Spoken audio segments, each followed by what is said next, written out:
The wind didn't just howl, it screamed, tearing at the rotting timber. Below the frozen earth, 8-year-old Sophie clutched her brother's hand in the pitch black. They were buried alive beneath the barn, hidden from the monsters above, while an apocalyptic blizzard slowly entombed their only way out. The locals in the scattered, wind-swept county of Sublette, Wyoming, knew her as Sarah Jenkins, but the name on her original birth certificate, the one locked in a fireproof box beneath the floorboards of her rusted Chevrolet, was Abigail Mercer. Abigail hadn't moved to the edge of the Absaroka Range for the scenery. She bought the dilapidated 70-acre farm, hidden at the end of a deeply rutted 3-mile dirt road. For one specific reason: it was virtually invisible. To the outside world, the property was a graveyard for forgotten agricultural equipment and sagging outbuildings. But to Abigail, it was a fortress. For 3 years, she had been running from her ex-husband, Richard Sterling. Richard wasn't just a man with a violent temper. He was a senior partner at a Chicago private equity firm. He possessed the kind of wealth that could buy silence, forge court documents, and hire former intelligence operatives to track a fleeing wife and 2 children across state lines. The law had failed Abigail twice. After the second time, she ended up in an ICU with a shattered orbital bone, while Richard walked away with a minor citation. She realized a restraining order was just a piece of paper. So, she took 12-year-old Leo and 8-year-old Sophie and vanished. The farmhouse itself was a decoy. It was drafty, poorly insulated, and sparsely furnished. The true heart of Abigail's survival plan lay 50 yards away, beneath the sagging, weather-beaten structure of the main livestock barn. When Abigail first toured the property, she discovered an old, Prohibition-era root cellar beneath the barn. It was a massive cavern, dug deep into the Wyoming bedrock, structurally sound and completely hidden from the surface. Over the course of 8 grueling months, Abigail poured every remaining cent of her untraceable cash into transforming that damp, stone-walled pit into an underground bunker. She hired an out-of-state contractor under the guise of building a secure tool shed, firing him just before the heavy installation began, so no one local would know the layout. Abigail did the rest herself. She installed R30 fiberglass insulation, framed out walls, and built a ventilation system masked by the barn's old exhaust-rusted pipes. The entrance was concealed beneath the rusted chassis of a gutted 1978 John Deere tractor. By pulling a hidden lever, a hydraulic lift would silently raise a section of the floorboards, revealing a steel-reinforced hatch. Inside, it was a fully functional, albeit cramped, bedroom for Leo and Sophie. It held 2 cots, a chemical toilet, 3 weeks' worth of military-grade MRS, 50 gallons of purified water, and a bank of 12-volt marine batteries hooked up to a small, silent ceramic heater.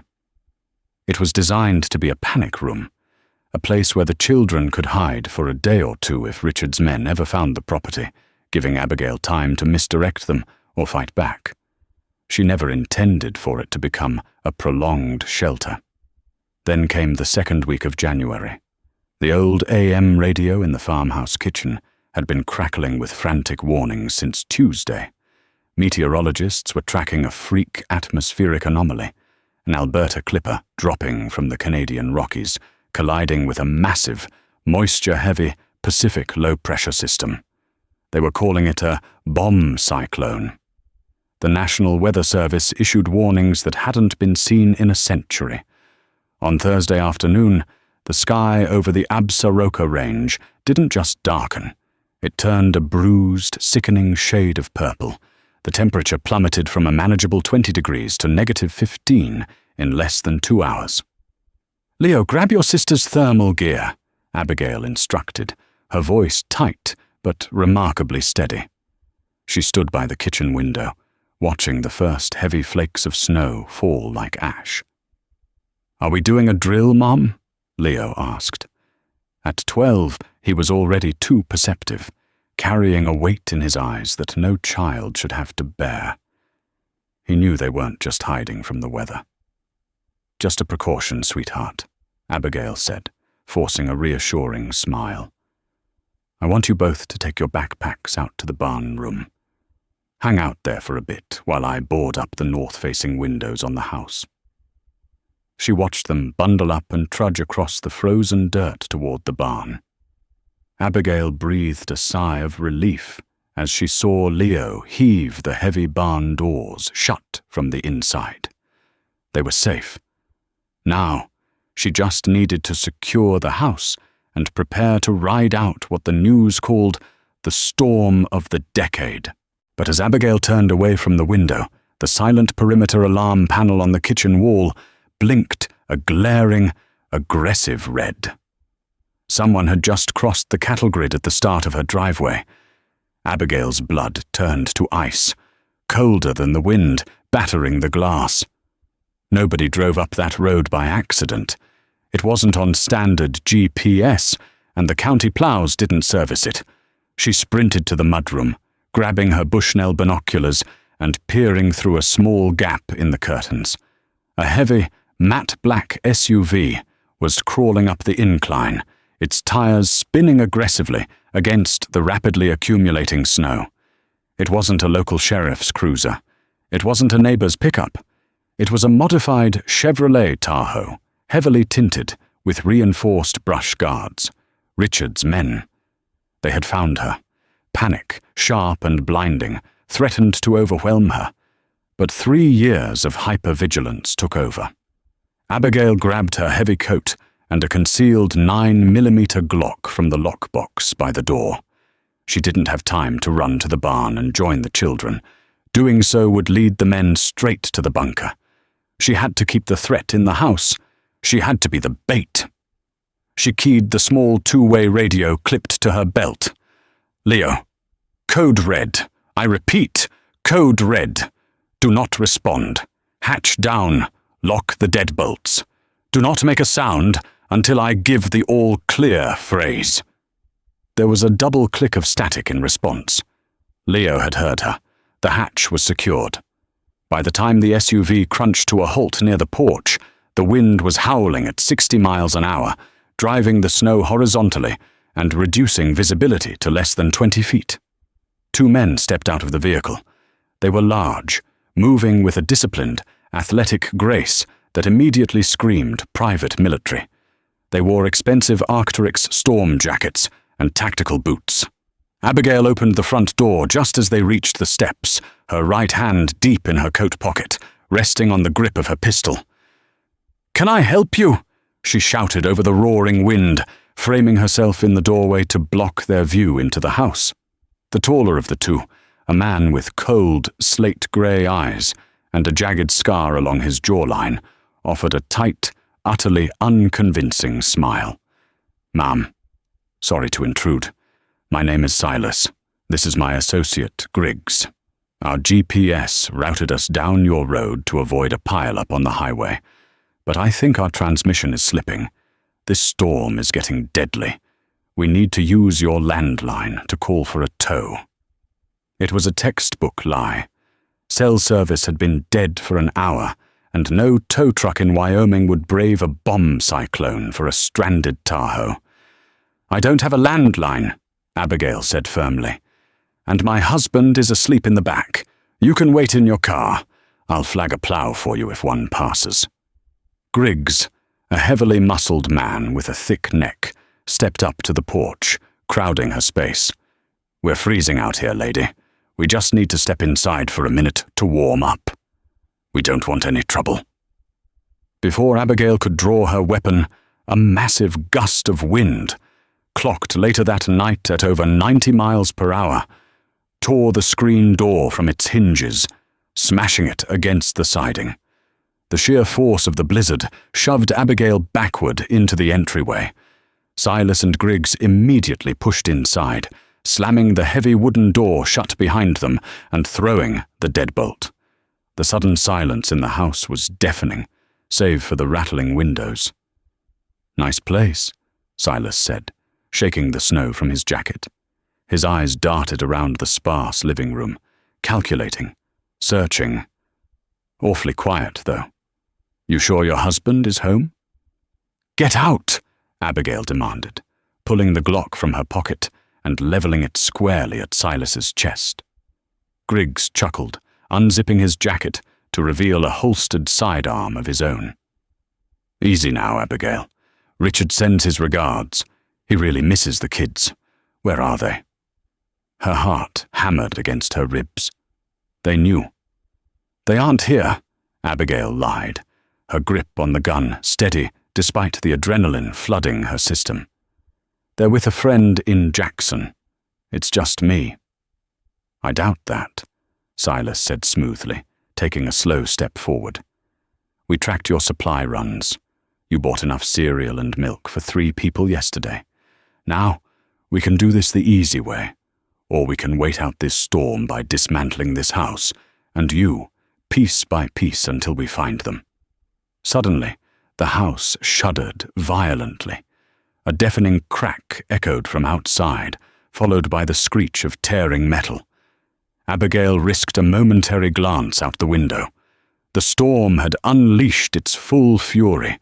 The massive, century-old oak tree that stood between the house and the barn had snapped under the weight of the ice and wind. It crashed down directly onto the power lines, sending a shower of blue sparks into the whiteout. Instantly, the farmhouse plunged into total darkness. The hum of the refrigerator died. The forced air furnace ground to a halt. Abigail backed away into the shadows of the hallway, her gun raised in the dark. She was trapped in a freezing house with 2 trained killers. But her immediate terror wasn't for herself. 50 yards away, buried under tons of earth, snow, and a collapsed tree, the children's hidden room was reliant on a ventilation pipe that exited the barn roof. With the power out and the blizzard dumping feet of snow by the hour, that pipe would be completely buried and frozen solid before midnight. Her children were safe from Richard's men, but they were now trapped in an airtight box that was rapidly running out of oxygen. The darkness inside the farmhouse was absolute, a heavy, suffocating blanket that smelled of old wood, dust, and sudden, sharp terror.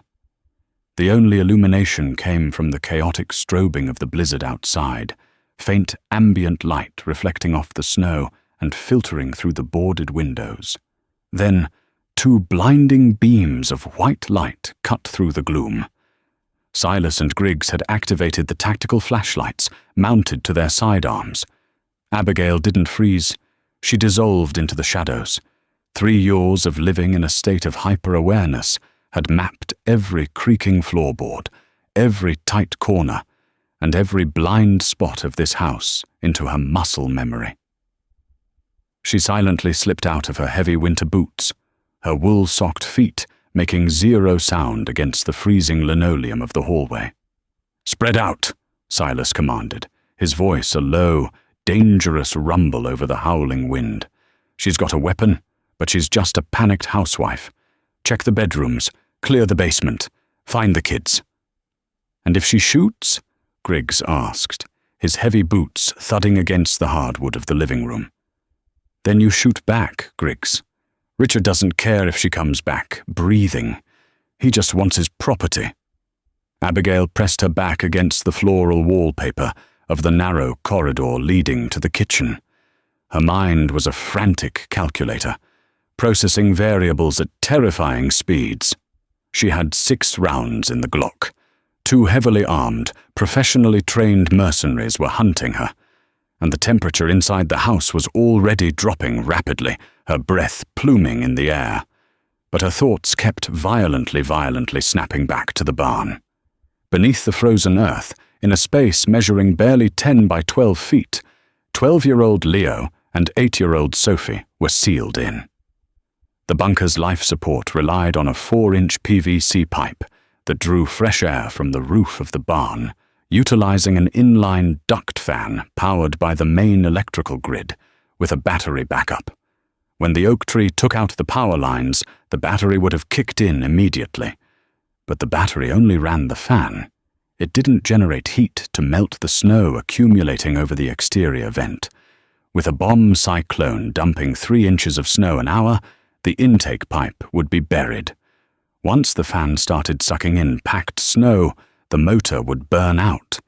After that, 2 children breathing in an airtight concrete box would consume the available oxygen and succumb to carbon dioxide poisoning in less than 4 hours. She had to get them out. But first, she had to get past the killers in her kitchen. Abigail crept backward, sliding into the pantry. She reached up to the top shelf, her fingers blindly tracing the cold metal of a cast-iron skillet. It was heavy, primitive, and silent. She gripped it in her left hand, keeping her pistol leveled in her right. A beam of light swept past the pantry doorframe. Griggs was moving through the kitchen, opening cabinets, kicking over chairs. He was sloppy, arrogant. He didn't view her as a threat. "Come out, Abby," Griggs taunted, his voice thick with malicious amusement. "It's getting awfully cold in here. We can start a fire, have a nice chat. Tell me where Leo is hiding." Abigail held her breath until her lungs burned. Griggs stepped past the pantry, his back momentarily turned to her as he inspected the dead refrigerator. She didn't hesitate. Abigail lunged from the shadows. She brought the heavy cast-iron skillet down in a brutal, sweeping arc, aiming for the base of his skull. Griggs must have caught her movement in his peripheral vision because he flinched, turning just enough so the iron pan slammed into his collarbone instead of his head. The sickening crack of bone snapping echoed over the storm. Griggs roared in pain, a primal sound of agony, dropping his flashlight and his gun as his right arm went completely limp. He staggered backward, crashing into the kitchen island. Abigail didn't give him a chance to recover. She dropped the skillet, stepped forward, and drove the butt of her Glock viciously into his temple. Griggs's eyes rolled back, and he collapsed to the linoleum like a felled tree, unconscious. "Griggs!" Silas barked from the front room, the sound of his heavy footsteps immediately pounding toward the kitchen. "Griggs, report!" Abigail scrambled to the floor, grabbing Griggs's dropped tactical flashlight and his spare magazine. She didn't have time to secure him. Silas was rounding the corner.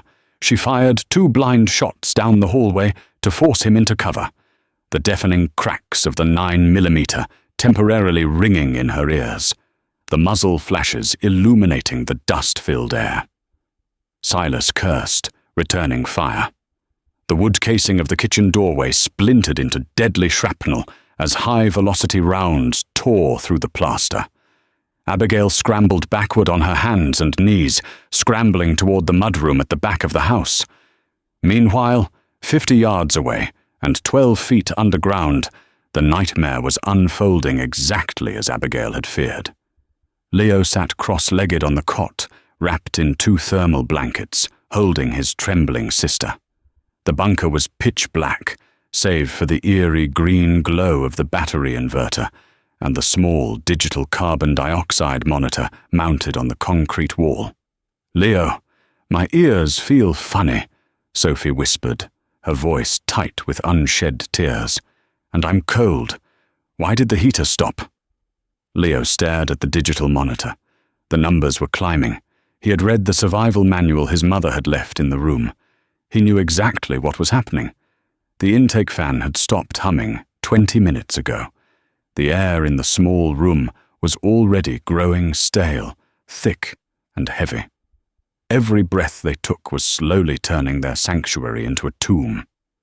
"It's just a glitch, Soph," Leo lied smoothly, his 12-year-old voice masking a profound, paralyzing terror.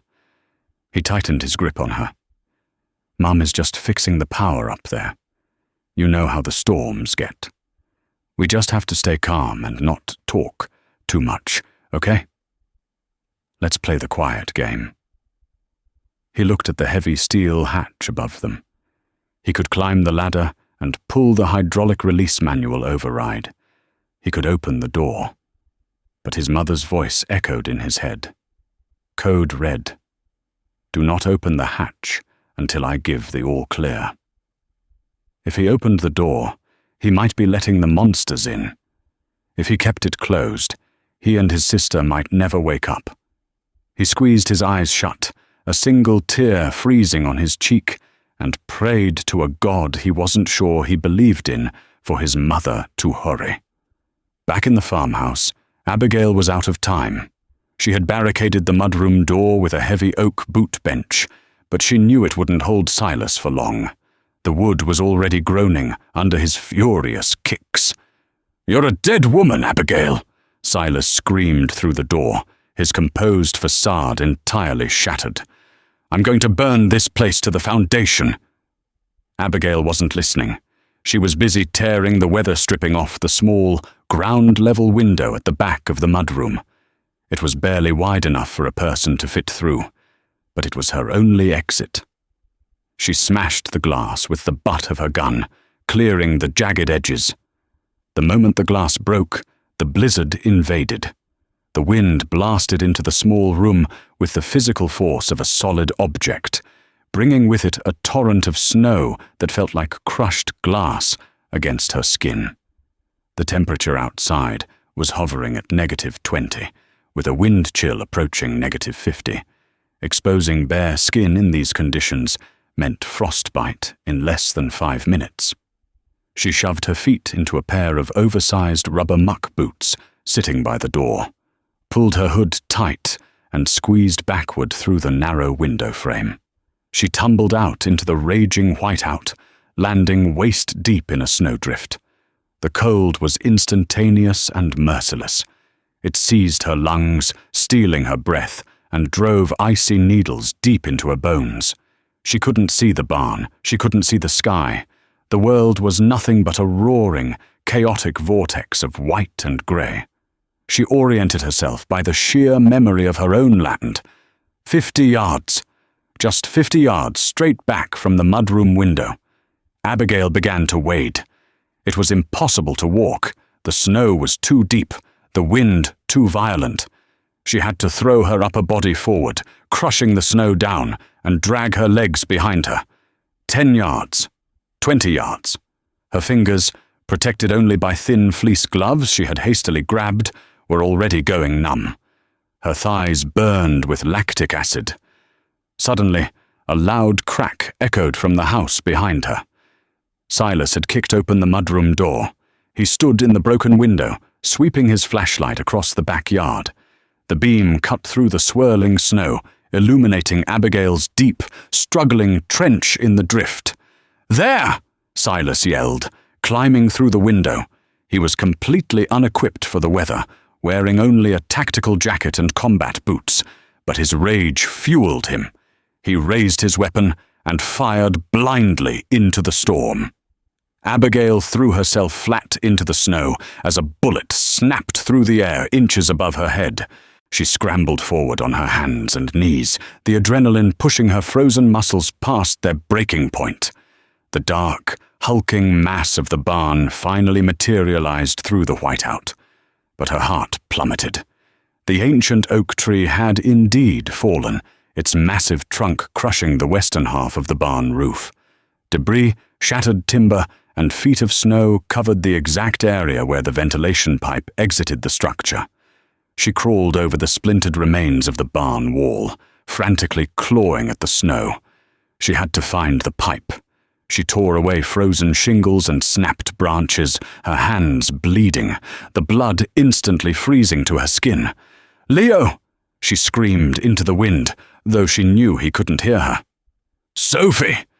She dug like a feral animal, tossing aside heavy chunks of ice and shattered wood.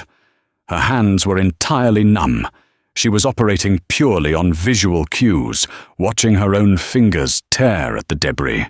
3 feet down, 4 feet. Her hand struck something hard and curved. PVC. She had found it. The pipe was completely packed with a solid plug of ice and dense snow. Abigail pulled a folding pocket knife from her coat, snapped it open with her teeth, and began violently chipping away at the ice block inside the 4-inch pipe. Behind her, she heard the crunch of snow. "Drop the knife, Abigail," Silas wheezed. She turned slowly. Silas stood 10 feet away, swaying in the violent wind. The cold was rapidly taking its toll on him. His face was a sickly pale, his lips blue, his hands shaking violently as he aimed his pistol at her chest. He had severely underestimated the Wyoming winter. "It's over," Silas shivered, his teeth chattering. "Walk away from the barn. Let's go back inside." Abigail looked at the killer, then down at the partially cleared pipe. She knew that if she stopped digging now, the children would die before they reached the house. She had to clear the airway. "Go to hell," Abigail said softly, though the wind carried the words away. Instead of raising her gun, she turned her back to him, plunged her hands into the frozen pipe, and pulled out a massive, foot-long cylinder of packed ice with a sickening, tearing sound. The pipe was clear. Instantly, a faint, metallic groan echoed from deep within the earth as the air pressure equalized. A gunshot rang out. Abigail braced for the impact, but it never came. Silas had pulled the trigger, but his violently shivering hands had thrown his aim wide, the bullet embedding itself harmlessly into a shattered barn beam. Before he could realign his sights, a massive, unexpected gust of wind howled through the ruined barn. The heavy, snow-laden top half of the oak tree, which had been precariously balanced on the remaining roof joists, shifted. With a deafening crack, a branch the size of a telephone pole plummeted downward. It struck Silas squarely across the shoulders, driving him face first into the freezing mud and snow, pinning him beneath hundreds of pounds of frozen timber. He didn't make a sound. Abigail didn't look back at him. She scrambled to her feet, stumbling toward the concealed entrance. She threw off the rusted tractor chassis with strength she didn't know she possessed, slammed her fist onto the hydraulic release, and hauled the heavy steel hatch open. The warm, stale, foul-smelling air rushed up from the darkness, hitting her face. "Leo! Sophie!" she screamed down the ladder, coughing as the heavy carbon dioxide escaped. A moment of agonizing silence followed. Then a weak, trembling voice drifted up from the blackness. "Mum?" Abigail practically threw herself down the ladder, landing hard on the concrete floor. She fumbled in the dark until she felt them. Leo was slouched against the wall, barely conscious, but his arms were still wrapped tightly around Sophie, who was gasping for the fresh air now flooding into the room. Abigail pulled them both into her chest, burying her face in their hair, crying openly for the first time in 3 years. The storm raged relentlessly above them, a chaotic symphony of destruction. But in that tiny, freezing concrete box beneath the earth, they were untouchable. They were alive. The storm broke 2 days later, leaving a paralyzed county in its wake. When the sheriff's department finally reached the farm, they found Griggs restrained in the basement and Silas frozen solid beneath the oak tree. The investigation exposed Richard Sterling's illicit hit squad, leading to a sprawling federal indictment that destroyed his empire and locked him away forever. Abigail, Leo, and Sophie didn't have to run anymore. They emerged from the frozen earth not as victims, but as survivors who had finally claimed their true freedom.